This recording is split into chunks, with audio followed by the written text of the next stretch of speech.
Today our speaker is Royal Aills. Royal is the Executive Director of Mississippi Public Broadcasting. I'm sure all of you are familiar with that. It's certainly an asset for us in the state of Mississippi to have such a good TV station, if you would, available to us. So Royal, if Royal comes to us, he's in Jackson, but he was at Tulsa in the same affiliation in his position in Tulsa. And we're fortunate to have him here with us in Mississippi. So Royal, come on up. Thank you, sir. Hello, everyone. Hi. Hello. I'm going to grab this because I like to walk around a little bit. You'll be able to tell that from my accent, I'm not from here, so that should be given. I grew up on the line of Oklahoma, Arkansas, up by Siloam Springs, which is just west of Fayetteville. So I grew up tormented as a Hog fan and as a Sooner because I loved to go watch the Hogs. When I got into college, I went to a small school called John Brown University there in Siloam Springs, and we could go over to the Hogs when Lou Holtz was coaching them in the 80s and get in for $10. You can't do that today. But I grew up watching OU on TV because it was always Nebraska or Texas, and I just fell in love with the Sooners. And then when I got into the media world, I was at a NBC affiliate in Tulsa. We got to go over to Norman and interview Barry Switzer a lot, so I got to really become a big fan. We didn't get to do that with Arkansas very often.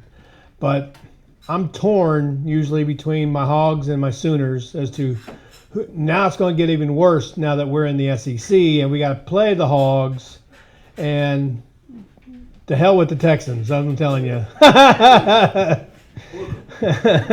So we just have a good time coming here. So let me tell you how I got here. I was running a small public TV station in Tulsa. Now, in my world, you're either a state agency, like MPB is. OETA is the Oklahoma version of MPB. Or you're a university licensee, which I was in Tulsa. We belonged to a small D2 university there just north of Tulsa, and we only served the Tulsa TV market.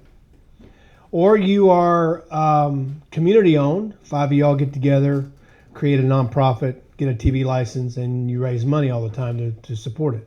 Or you belong to a tribe. And so we here at MPB, we're a state agency.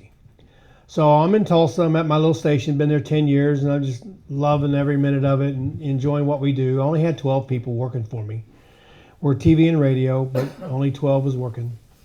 And I get this phone call in May from a headhunter. The station had already been looking for an executive director since December. And he called me up and said, "Would you like to come to Mississippi, apply for the job?" And I said, "No. Give me Kansas City. I'll go there in a New York minute because I'm a big Royals fan, hence the name Royal. And I'm a big KC fan." He said, "Well, the job's not open there. It's open in Memphis, in Mississippi." I said, "No, it's not really on my bucket list." He said, "Well, do me a favor. Talk to your wife." Well, my wife's a born and bred Tulsan. I had a job offer once to go to San Diego. And she said, "Well, if you can commute, we'll go." And I said, "Well, that didn't work." So I thought this was a one and done deal. She's going to say no. Talked to her about it. And she said, "Well, send him your resume." And I had to take what? Send him your resume. Why? You always say no when I say, "Hey, there's a job in Wisconsin. There's a job in Idaho." No. It's too far north. We're not going to do north. And she said, "Well, send him your resume." Well, why? Well, because I don't want to live with you for the next 20 years in the what ifs. So send him your resume.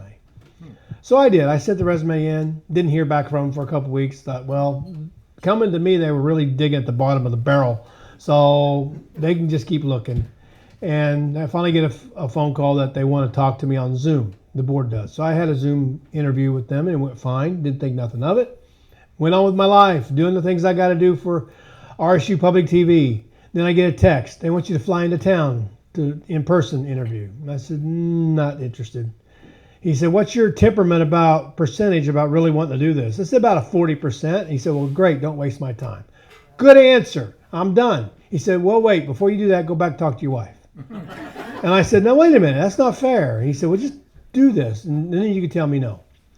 So I have 3 daughters. I lined them all up on the couch with their husbands. And I said, "This is what's in front of dear old Dad. Dad's not interested in doing this, doesn't want to go to the deep south. I grew up in Arkansas. That's about as south as I want to get. And really, we're really Midwest up in northwest Arkansas. And I said, that's about as far south as I want to go. And they said, put your butt on a plane and go interview. Well, you're not listening to what Dad wants. They said, well, we don't want to live with you for the next 20 years in the what ifs. So you need to walk this out. All right, fine. So I come to town at a breakfast meeting with the board chair. We have a foundation director and one of her board members. We're having a great time, enjoying the breakfast, and the board member leans over the breakfast table and says, so Royal, why do you want to come to Mississippi? And I said, I don't know that I do. And he leaned back and said, what kind of answer is that? I said, well, we're dating. If this doesn't work, it's going to be a bad marriage for both of us. So let's see if this works. He said, I like that answer. So I go to the board meeting. In the application process, you have to send a vision statement of what you do in public media and what you would do from MPB. So when I get to the board meeting, the first question out of the box was from one of the lawyers and said, what's your vision for MPB? And I said, I don't know that I have one. She said, what kind of answer is that? I said, well, I gave you my vision statement of what I do in public media. I'm all about education. If that lines up with what you're looking for out of your next executive director, great. If it doesn't, I've made 7 new friends, no harm, no foul. And they said, well, okay, we like that answer. I said, man, if I was wanting this job, I'd be winning right now. So they took me to the facility. Now we are in an 80,000 square foot, 2-level facility. It's a big place. And it's during COVID. There's nobody in the place. It's a ghost town. And they're walking me around. Lights aren't on. I'm trying to see in the studio. I have 2 studios for TV, about 7 times the size of this space here. And then big studios. And I can't see very far because of the darkness. I'm like, well, this is a great facility. If I can see it, it's really nice. Now, I've always known about MPB in the system. MPB nationwide has a huge reputation within public media. The content that they build through the years, Between the Lions, you may remember that for the kids show in the 70s and the 80s and on into the 90s. That was all produced at MPB. And then all the documentaries that the station has always produced. Quality stuff. A lot of when you come into our lobby, you'll see Emmy Awards everywhere. They've been known for great stuff. I thought, well, this is not bad. This is nice facility. That's great. Nice tour. That's about where my attitude was. Now, I have a faith walk, and I have no problem sharing my faith walk with people. But I'm not Oral Roberts, and I'm not Jimmy Swaggart. God doesn't talk to me in an audible voice. But he does hit me in the chest. And the only time he's hit me in the chest like what he was about to do was when I met my wife, and we've been married 28 years. So I'm getting ready to leave to get to the airport. We have 2 doors, an exterior and then an interior into the lobby. I hit that door going out from the lobby, and in my chest, God said, I'm bringing you to Jackson. And I blew that off. 5 more feet, I hit that second door, and he said it to me again. So I held my composure till I get to the airport. If you've been to Jackson's airport, it's small, right? And the waiting lobby at the American Airlines desk to get onto the plane is about this size. I'm over in the far corner. I get my phone out, I call my wife, and I start crying like a 3-year-old. I still get choked up. I said, we're coming to Jackson. And she said, well, I told you, you big dummy, you have to walk this out. I said, well, this is a twofer. You're not commuting. You're either coming or we're not doing it. She goes, my wife's in oil and gas, hence Oklahoma, right? She can work from home. So her boss said, yeah, you can work from home. Move on down there. So they offered me the job, and I took it. So I tell everybody I'm on a mission from God. So I have a true mission here. But the most important thing is, been the best decision next to marry my wife that I've ever made in my career, coming to Mississippi. We're having a blast. Y'all have a freaking ocean. We have oceanfront property in Tulsa, but we don't have a water. Y'all have water, and I love coming to the ocean. We just absolutely love coming down here. It's been one of the best things of our marriage and of our lives is getting to see the state of Mississippi. It is a hidden gem. Most people outside of Mississippi don't know that. They need to know that. We get lost every weekend somewhere in the state to make our way back to Jackson. I have more heirlooms, Civil War heirlooms that I have purchased in estate sales that has filled my garage since I've been here, and I've been here now 2 years as of today. And I didn't know what a fainting couch was until I went to Natchez. I own one now. So it's pretty amazing what all we've been doing and how much fun we've been having doing it. So my job now is to get the word out to everybody within Mississippi that coming down here, you need to come down here, spend money, and stay and enjoy the weekend down here in this part as well as up in the Delta. So my goal here is just to get people to travel the state. Get in a car and go, and you'll not be sorry. It's a great place to live, and it's a great place to travel. So I'm having a blast. So if you are a member of MPB's Foundation, thank you for watching and thank you for giving. And I just want to say that out in the front of what I'm doing. I'm going to talk a little bit about MPB and what we're doing. Those of you who are from Mississippi, grew up with MPB, know all these logos. Our latest iteration of our newest logo is the one right there on the far right. That's, in the corporate world, you got to update your logo every so often. We're still known by ETV. There's not a place in this state I don't go somewhere and say, yeah, I watch ETV all the time. Well, we've been MPB since the early 90s, but that's okay. We'll go by ETV, not a problem. So that's a good thing.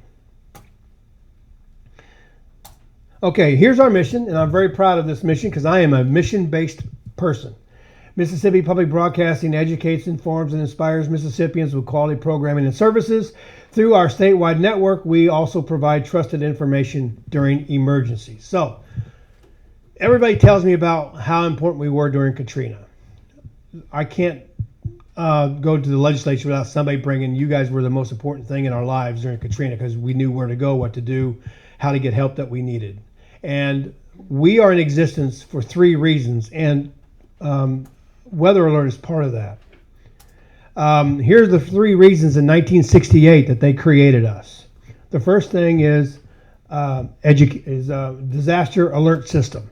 So when the hurricanes hit, MEMA and the governor's office, they rely on us to get their information out. ODOT or MDOT relies on us to get their information out. So when the highways have to turn into a one-way exit, they come to us, and then we cascade that information out to the public stations or to the other stations out there that's down here and up in Jackson and up in Columbus. We cascade all that out to them. So that's why the number one reason we exist is because of that purpose alone. Secondly, we exist is because of education. We're here to help MDE educate the kids. Now, we are only a gap filler in that phase, but our purpose is to do that. Now, you may remember if you grew up in the 70s and the 80s, you would see us teaching you how to read a ruler, teaching you how to do math. That's all big back in those days. Today, it's a lot different, and I'll explain how that has progressed here in a minute into the classroom. And then thirdly, economic development. You also may remember in the 80s when we used to get on there and tell you where a job was available with whatever company in whatever part of the state. We don't do that now, but we do work with our economic development statewide entities to help get the word out that Mississippi is open for business and that there are plenty of jobs out here. So we do work with them. This is the location of where all of our towers are. Whoever created this design was the smartest man in broadcasting. The reason why I say that is we cover 97% of the state. 97% of the state. Alabama can't say that. Louisiana can't say that. Arkansas can't say that. We have 8 transmitters of TV and 8 transmitters of radio. So at every one of these locations has 2 transmitters, radio and TV, and we cover the state 97%. But what's really cool is the bleed over into our sister states, into Louisiana. Next week I was supposed to go to MAET, which is north of Baton Rouge, to talk about MPB because we have a huge audience over there. A lot of Mississippians live up there. Surprised me. Birmingham. We have a huge audience over in Birmingham, and that's the home of APT, Alabama Public Television. And don't think I don't rub that in every time I see the GM at an event that he and I have to go to, that I don't remind him, I own your town, dude. He's like, shut up, Royal. So it's really great with what we have. And then also up into to the Memphis area, we hit up in there too. So it's pretty cool with the system that we have. This is our partners, NOAA, MEMA. We work with all of them. On your phone, when you get a weather alert, a silver alert, or MDOT puts out whatever alert that they put out, that comes to our backbone at the station and goes out to you on your phone. So we are integrated within the weather alert system. They use our backbone to expedite those emergency alerts to you through your phone. So at 3 in the morning when your phone starts ringing like a police siren, don't blame me, blame NOAA, but it comes to us. So last year around May, I pulled this graphic out. We track wherever the alerts hit, what part of the state they hit, how many times they hit. So this was 1 month in May. We had 116 tornado alerts in the state, and every one of those, the red ones are the tornado alerts. 30 thunderstorm alerts, 10 flash floods, and 3 senior citizen alerts. So I know where they're at when they go out and how long it takes before they take that alert back, which is pretty great. On our TV side, these are some of the shows that you may be familiar with. Our recent favorite popular show is our Antique Showcase, which we just we recorded one last summer over here in Gulfport. We've been in Natchez, we've been in Columbus and Jackson. So that has climbed up in my top 10 most watched every month from Nielsen, and that's been at number 5. So Mississippians have found this show and they like watching it. Mississippi Roads has been on for over 30 years. We nationally distribute that on the Create channel, so the rest of the country gets to see about Mississippi. Fit to Eat was a cooking show that we produced for about 5 years. We no longer produce that show, but it's still distributed on the Create channel, and again, the rest of the country gets to see a little bit about Mississippi. Our friends over at Wildlife and Game, they produce Mississippi Outdoors, been on our air for 40 years. They're in development of a new show about their game wardens, and we'll be able to produce or air that once that's all done, probably sometime next summer. So that's pretty nice. Here's what I like, and I got some new numbers this morning, which really boosts these numbers up. And this is Nielsen. Nielsen is our number one way to gauge over the air who's watching. So we average numbers every month. However, when you take the year average, these numbers show that I average about 650,000 viewers watching MPB. Well, this morning we just got news that actually went up to 800,000. So Mississippians love MPB.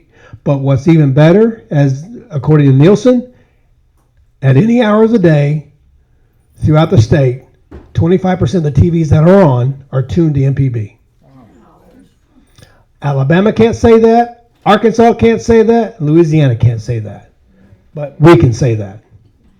That's pretty cool. You guys love your MPB. So it's an asset, but it's a great asset. So here's how we help in education. We work with MDE. They give us teachers that come over to our studio and they record classes about art, science, music, different things like that. And then we put that on our YouTube channel. But we've also are trying to help schools that do not have teachers, like in algebra, in the Delta. We can provide them a teacher from Gulfport to teach that class as long as the bell schedules line up, live up in the Delta. If that doesn't work, we're now recording all those classes and making them video on demand for the schools to download and use in their schools.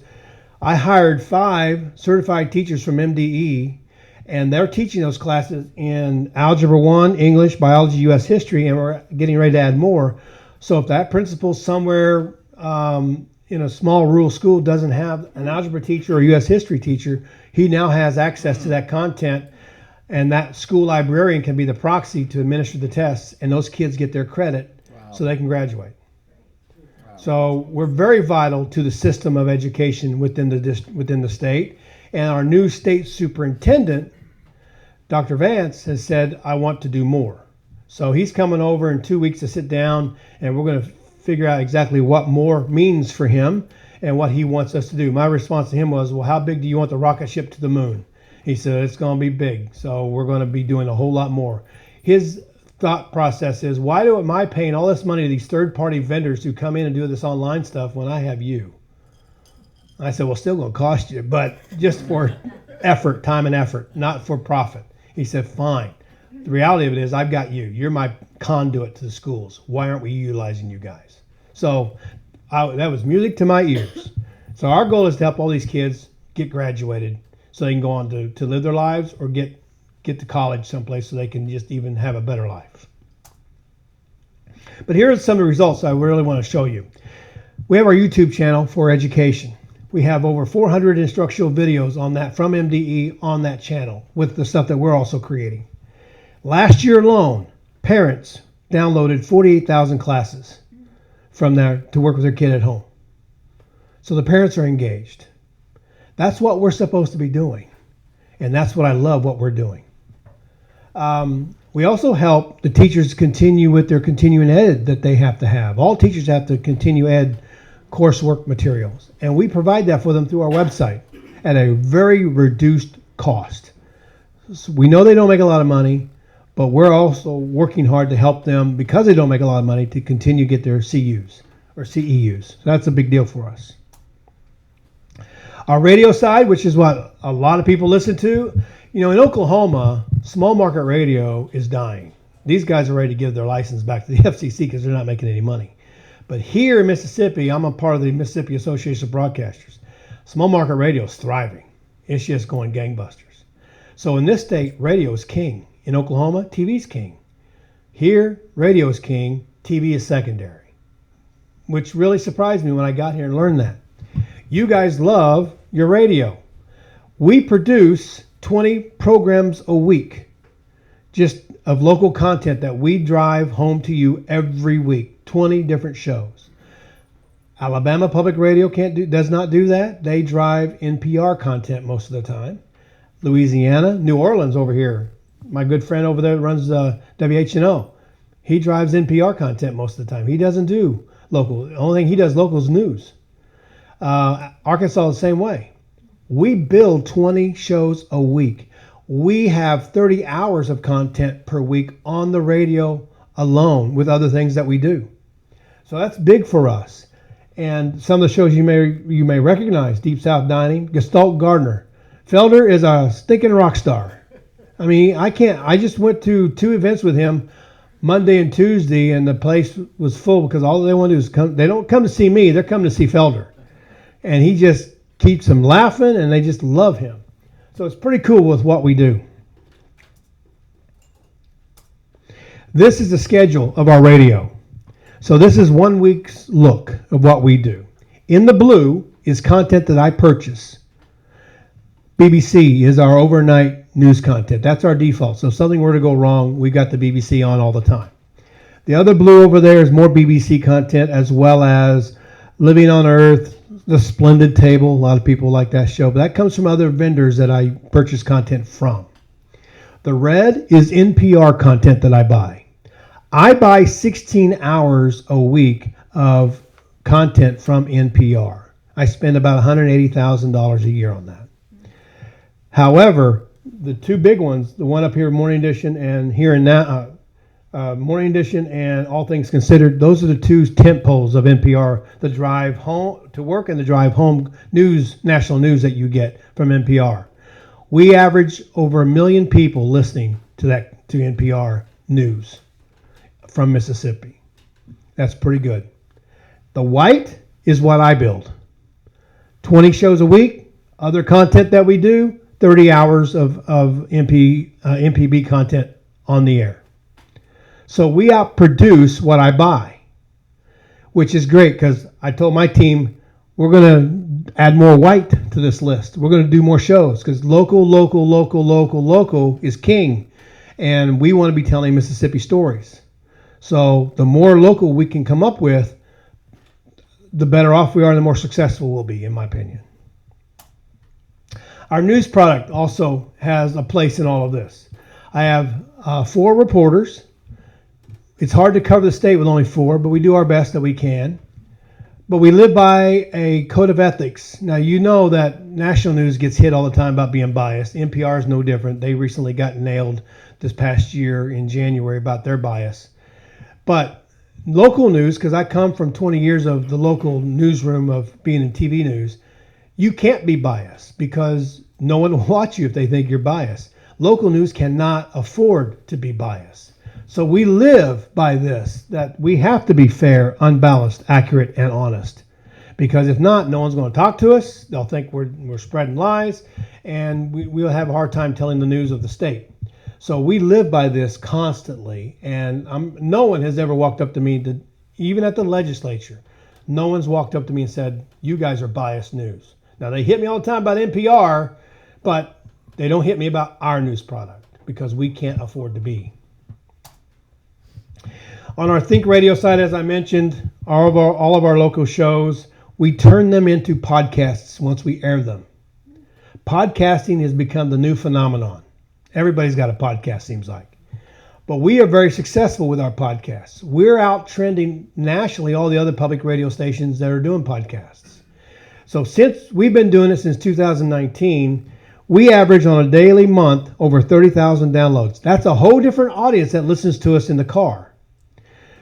30,000 downloads. Last year we had over 371,000 downloads of our podcasts. Since 2019, 2 million downloads. No one else in public media can say that. So I walk into this wonderful experience of success that's been going on for quite some time on the radio side. And it's a pleasure to be able to lead this organization into the future. And now what are we going to do? How are we going to build upon that success? And that's what we're looking at now. And we're going through all of our shows. What works, what's not working, how are we going to change some things? How do we keep the momentum that we have going forward? But there's also an ROI back to you. There's a rate of return. Now, the way our budget works, about 65% of our budget comes from the legislature. The rest of it comes from grants and fundraising. So at our state agency, when the legislature funds our payroll, they don't fund us at 100% of our payroll. They only fund us at 75% of that payroll. I have to make up the 25% difference to keep my people employed. That's why you hear a lot of fundraising going on. We're trying to meet budget, and we're doing really well. So thank you for your gifts. But that's why you hear so much of it anymore, is because we're a unique state agency. Not all agencies have this issue. They're all funded at 100%. We are not. But that's okay. I welcome the challenge. Mississippians love their MPB, and they'll always give to us. And I just am thankful for that. But there's an ROI back to you for what we do. Now, this here is the calculation by which we use in the industry of how to calculate that ROI. I'm not going to go, it's algebra to most people. And I didn't go to college to study math. I went to broadcasting. No math was required, and I was perfect for that. But on our radio side, we've averaged that our return back to you is $9.6 million. We're giving you news and information. We're telling you how to fix your car. We're telling you what to do in your house for Fix It 101, what you might do to that electrical outlet. When storms hit, you turn to us, particularly on the radio side, of what is needed, what's the latest update, what's going on. TV, $24 million. Overall average of $34 million back to you as a taxpayer. With what we're giving you in information. We work with UMC. They have an hour-long program every day, Monday through Friday, about health-related issues. We've even been credited with saving people's lives because they've heard something that week, and later that week they were having a heart attack, and they got themselves to the hospital because they knew the symptoms that they were dealing with because they heard it that week by the doctors. So we have a huge value back to the state of Mississippi, which I'm very proud of. We didn't know what that value was until we decided to hire this firm to help us out, figure this thing out. But we are proud to say that that's almost a 2-for-1 return on your tax dollar. So thank you for your tax dollar. I appreciate it because it helps us do what we're supposed to be doing. Educating kids, informing you, and buying those pesky British programs that y'all seem to like. I am not a BBC fan. I'm a Jerry Lewis fan. I don't get the humor of the Brits, and I'm British. My family came from the island. I don't get it. I get Jerry Lewis, but I don't get that. But y'all like it. We keep buying it and keep watching. So I'm willing to take some Q&A. If you have any questions, happy to answer. That's what I'm here for. Yes, sir. All right, the programs you produce and it gets used by another state, they pay for that, right? No? No, it's all free. There is no, in our system, when we do a documentary and it airs on Louisiana Public Television, we don't, syndication, there's no money in it for us. Wow. We just get to spread the brand. That's the only thing we get to spread. But you do have to pay for NPR. Yes, Yeah, yes. okay. Yeah, and we actually give them content with news that's happening in Mississippi. They'll call us and say, will you all cover this story for us, and it'll be on the national news. Wow. So yeah, we get on there quite a bit. So you really have no income. Yeah, we're not like the commercial stations where if I go into syndication, that's a boondoggle of a paycheck. Not for us. It doesn't work that way. Okay. Because other systems like Louisiana, they don't have any money either, so they couldn't pay for it. So we share our content back and forth. Okay. What else? Yes, sir. Because NPR tends to be more biased and more liberal in its viewpoint compared to Mississippi, I just think that you're very wise in producing a lot of your own programs. Well, thank you. We've had that issue come up, and you may be aware of what happened in January when the internal employees at NPR in DC wrote an op-ed that went nationwide about how NPR is biased. And he gave examples. And so that started this grass fire, even on the floor of our legislature. But we have a great relationship with our legislature. So we're solidly fine with that. But I went to NPR and I said, y'all need to listen. You're hurting us in the Deep South because it is a conservative group of states. And y'all need to quit drinking your Kool-Aid and understand that the anchors are giving their opinion by the way they ask the question because they want a certain answer. I'm from news. I get it. I understand what you're doing. And people are not dumb. They hear the same thing. At first they said, we're fine. We're not biased. But in June, they changed their tune. I went to D.C. and they admitted, yeah, we've been biased. We got to fix this.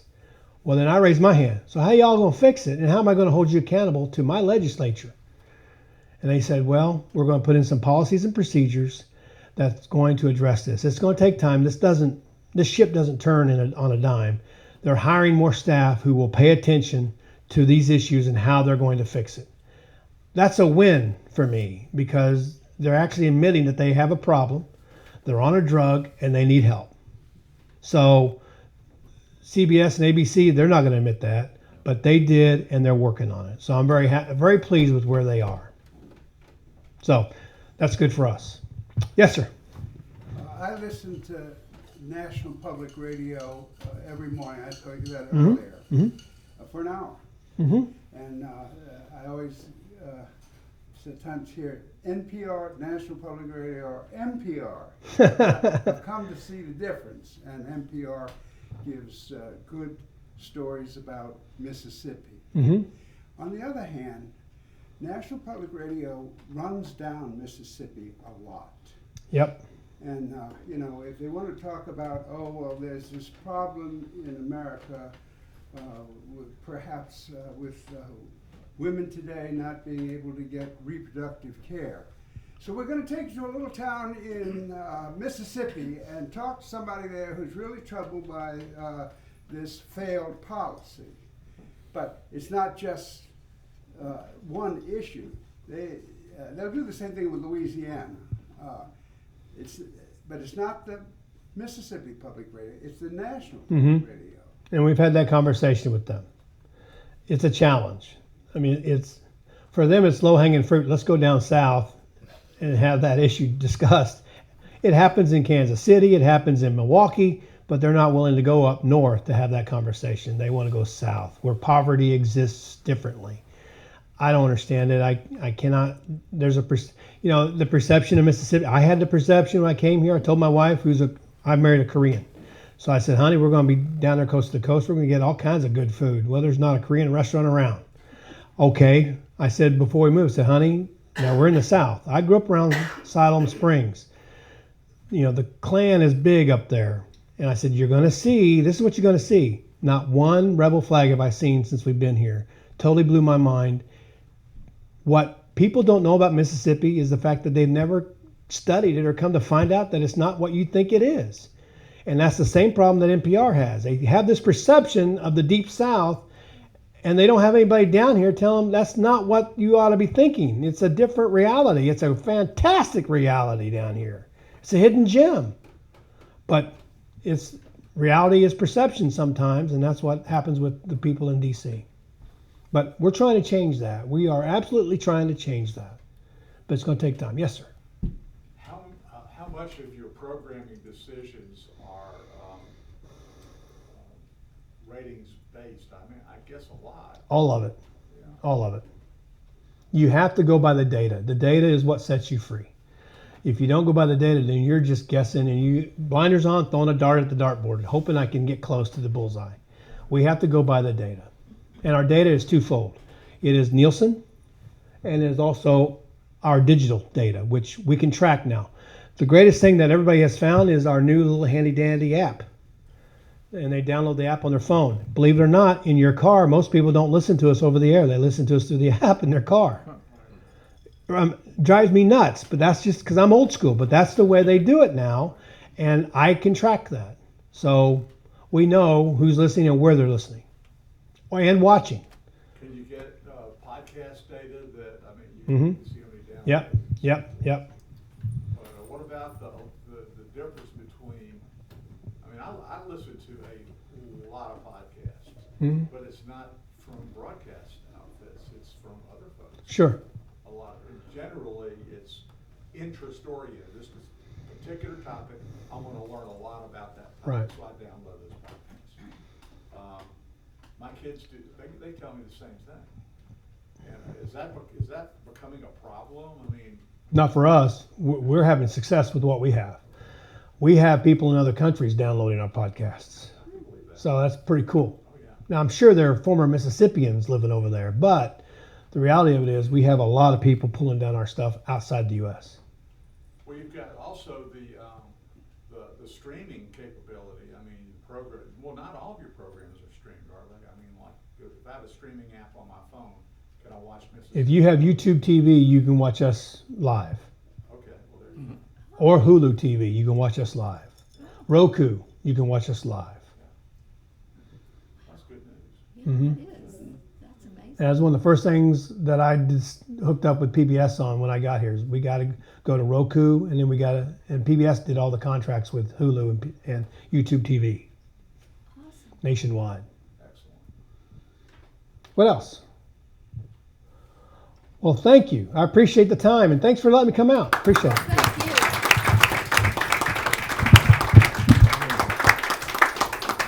Thank you all, very informative and very much appreciated You bet. having you You here. want to mention So, WLS? thank all of you, please come back next month. Yeah, wait, we forgot a little